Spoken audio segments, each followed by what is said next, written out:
Ito ang kordero ng Diyos, ito ang nag-aalis ng kasalanan ng sanlibutan. Mapalad ang mga inaanyahan sa kanyang piging. Panginoon, hindi ako karapat dapat na magpatuloy sa iyo, ngunit sa isang salita mo lamang ay gagawin na.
Ipagkaloob mo sa pagsasalo namin sa pagkain inuming banal. Kami ay maging katawan ni Kristo na aming pinakakinabangan sa pamamagitan niya, kasama ng Espiritu Santo magpasawalang hanggan. Amen. Amen.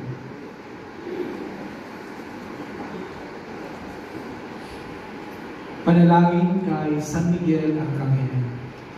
San Miguel Arcangel, angkulin mo kami sa labanan at magbantay sa nawa namin sa kalupitan at sa mga silo ng mundo.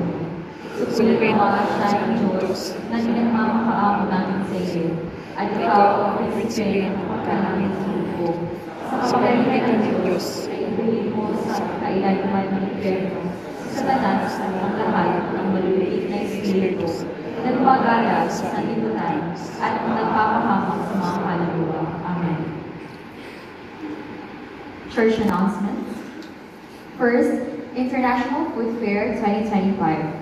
The International Food Fair, IFF, is a yearly event that will take place today, 5th October 2025, in Kola Parish Compound, starting from 7:30 a.m. onwards.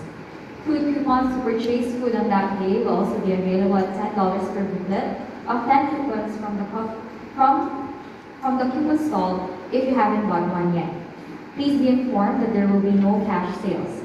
You will need coupons to buy food and drinks, and the coupons booklet is a 4-digit number for you to win a lucky draw if your number is pulled out.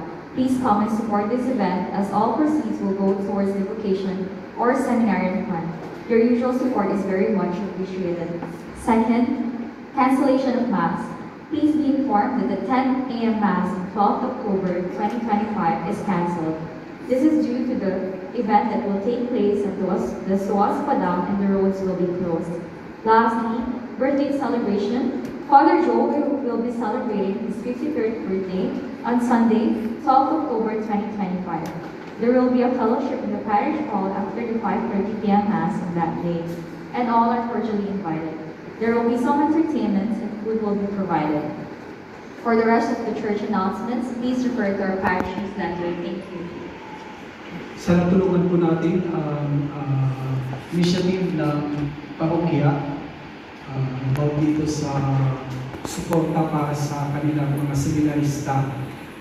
Tulungan natin, suportahan natin itong International Food Fair para sa pagsuporta ng kanilang okasyon.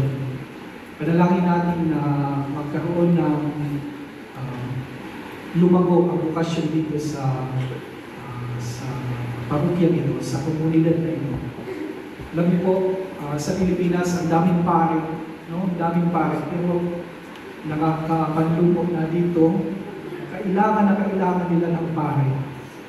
Kaya pagtulungan natin mga Pilipino na ipagdasal na bigyan sila mga pare na magsisilbi dito sa simbahan nila sa Binay.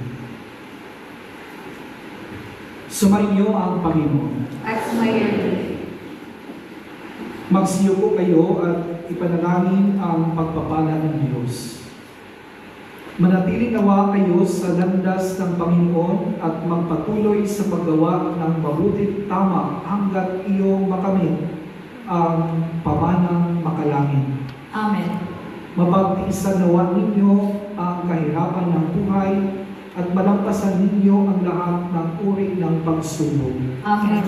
Maging mapagkubabaw nawa kayo sa iyong tagumpay at lumigaya sa pakikipagtulungan sa Diyos. Amen. At pagpalain nawa kayo ng makapangyarihan at mawaing Diyos, Ama, Anak, at Espiritu Santo. Amen.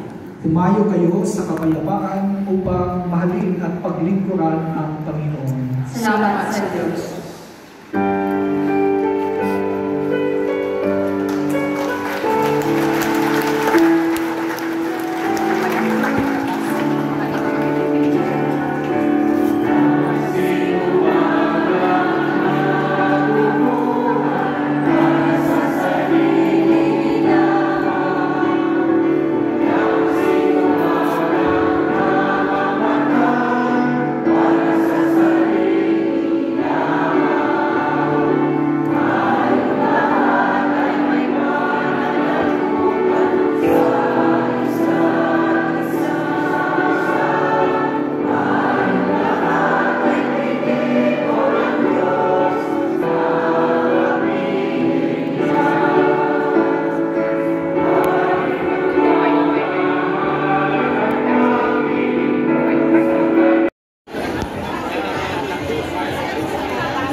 Pinamaypay.